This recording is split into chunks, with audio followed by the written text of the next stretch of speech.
अस्सलाम वालेकुम।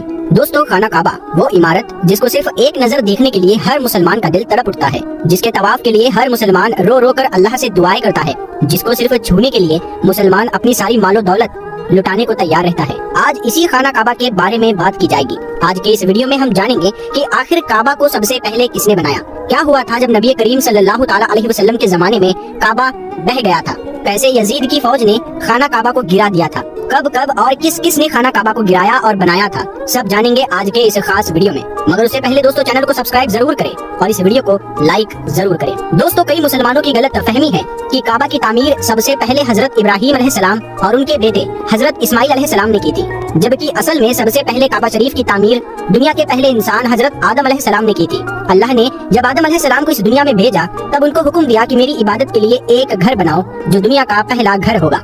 इसके बाद जब जब जरूरत पड़ी तब तब आदम अलैहिस्सलाम की औलादों ने काबा की मरम्मत का काम अंजाम दिया। काबा सबसे पहली बार जिस दौर में ढह गया था वो दौर था हजरत नूह अलैहिस्सलाम का।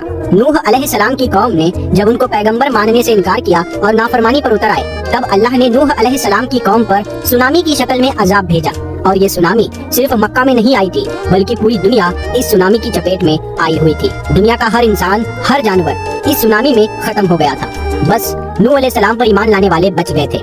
इस सुनामी में काबा भी बह गया था, मगर काबा की नींव सलामत रही। इसके बाद अल्लाह ने जब इब्राहिम अलैहिस्सलाम को पैगंबर बनाकर भेजा तो उनको हुक्म दिया कि काबा की दोबारा तामीर करो।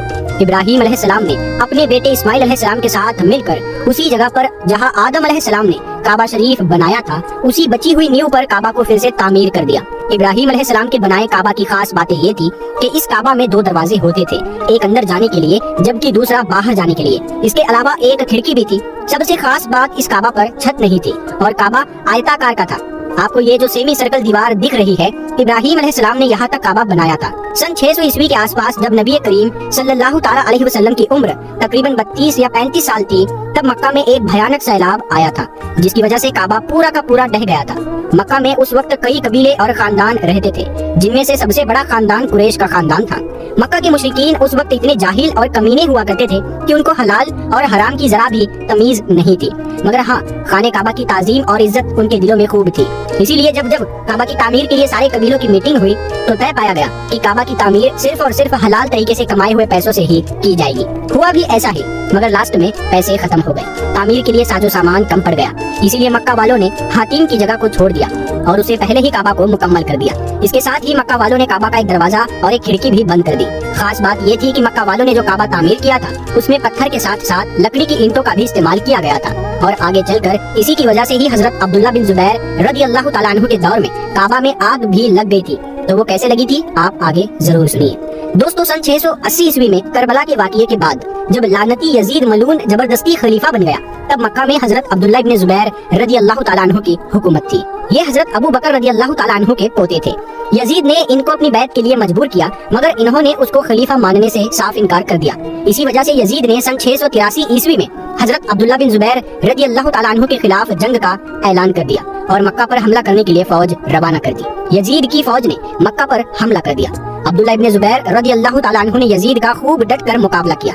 इसी बीच उनको खदशा हुआ कि ये यजीद की मलून फौज खाने काबा को भी नुकसान पहुंचा सकती है। इसी वजह से उन्होंने खाने काबा को चारों तरफ से लकड़ी के बड़े बड़े तख्तों से ढक दिया, मगर हुआ वही जिसका डर था। यजीद की फौज ने पत्थरों से खाने काबा पर हमला कर दिया और इसी हमले में उन लकड़ी के तख्तों में आग लग गई। मैंने आपको बताया था कि जब कुरैश ने खाने काबा की तामीर की थी तब उन्होंने लकड़ी की ईंटों का भी इस्तेमाल किया था। इसी वजह से यजीद की फौज के हमले में खाने काबा में भी आग लग गई और देखते ही देखते खाने काबा ढह गया। खैर, अब्दुल्ला इब्न जुबैर रदियल्लाहु ताला अन्हु ने काबा को फिर से तामीर करने का फैसला किया। फिर उन्होंने उसी नक्शे, उसी बुनियाद पर काबा की तामीर की जिस पर हजरत इब्राहिम अलैहिस्सलाम ने तामीर किया था, यानी कि उन्होंने हतीम की जगह को भी काबा में शामिल कर लिया था। इसकी वजह ये थी कि एक बार नबी करीम सल्लल्लाहु ताला अलैहि वसल्लम ने हजरत आयशा रदियल्लाहु ताला अन्हा से फरमाया कि मेरा दिल करता है कि मैं इस काबे को गिरा दूं और उसी बुनियाद पर फिर से तामीर करूं जिस पर हजरत इब्राहिम अलैहिस्सलाम ने काबा तामीर किया था। मगर मुझे खदशा है कि नए नए मुसलमान बने मक्का के ये लोग कहीं फितने का शिकार न हो जाए। हजरत अब्दुल्ला इब्न जुबैर रदियल्लाहु ताला अन्हु ने नबी करीम सल्लल्लाहु ताला अलैहि वसल्लम की इसी ख्वाहिश को पूरा किया था, मगर ये काबा भी ज्यादा वक्त तक कायम न रह सका। 692 ईस्वी तक अब्दुल्ला इब्न जुबैर रदियल्लाहु ताला अन्हु को मुसलमानों ने अपना खलीफा तस्लीम कर लिया था। उधर मलिक बिन मरवान भी अपने आप को खलीफा मानता था। इसी वजह से उसने हज्जाज बिन यूसुफ को फौज देकर मक्का पर हमला करने भेज दिया। हज्जाज बिन यूसुफ वो जालिम बादशाह था जिसके जुल्म की दास्तान बयान नहीं की जा सकती। उसने मक्का पर इतनी जालिमाना तरीके से हमला किया कि खाने काबा तक को नहीं छोड़ा। उसने खाने काबा पर पत्थरों से हमला कर दिया, काबा की दीवारों को कमजोर कर डाला। यहाँ तक कि हज्जाज बिन यूसुफ ने हजरत अब्दुल्लाह इब्न जुबैर रदियल्लाहु ताला अन्हु को खाने काबा के सामने सूली पर चढ़ाकर शहीद कर दिया था। ये वो वक्त था जब खाने काबा भी खून से रंग दिया गया था। हज्जाज बिन यूसुफ ने कमजोर हो गए काबा को गिरा दिया और फिर से उसी नक्शे पर काबा को तामीर किया जिस पर मक्का के कुरैश कबीले ने किया था। यानी हज्जाज बिन यूसुफ ने हतीम की जगह को फिर से खाने काबा से अलग कर दिया था। इसके बाद कुछ लोगों ने फिर चाहा कि इस काबा को गिराकर नबी करीम सल्लल्लाहु ताला अलैहि वसल्लम ने जैसा चाहा था वैसा काबा बना दे। मगर हजरत इमाम मलिक इब्न अनस रदियल्लाहु ताला अन्हु ने फतवा जारी किया कि अब ऐसा करना ठीक नहीं, क्योंकि फिर तो हर नया बादशाह अपनी मर्जी से काबा को गिराता रहेगा और बनाता रहेगा।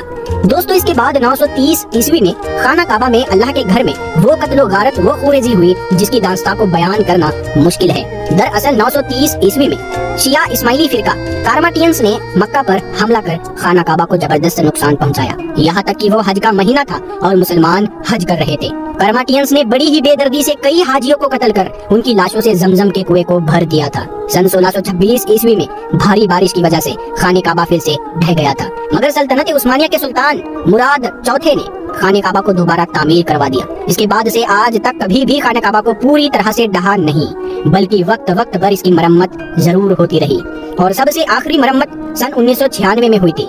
उसके बाद से खाने काबा की दीवारें पूरी तरह से मजबूत और सुरक्षित हो गई। मगर दोस्तों, एक वक्त ऐसा आने वाला है जब खाने काबा को जिस दिन ढहाया जाएगा वो दुनिया का आखिरी दिन होगा, क्योंकि नबी करीम सल्लल्लाहु ताला अलैहि वसल्लम ने एक हदीस में फरमाया कि कयामत की निशानियों में से एक निशानी ये है कि एक काला हबशी जिसकी पिंडलियां पतली होगी, वो बौना होगा, वो काबे को तोड़कर तहस नहस कर देगा, ताकि लोगों को ये पता चल सके कि खाना काबा का इतिहास क्या रहा है। तो हम मिलते हैं आपको अगली वीडियो में, तब तक के लिए अपना ख्याल रखिएगा। अस्सलाम वालेकुम।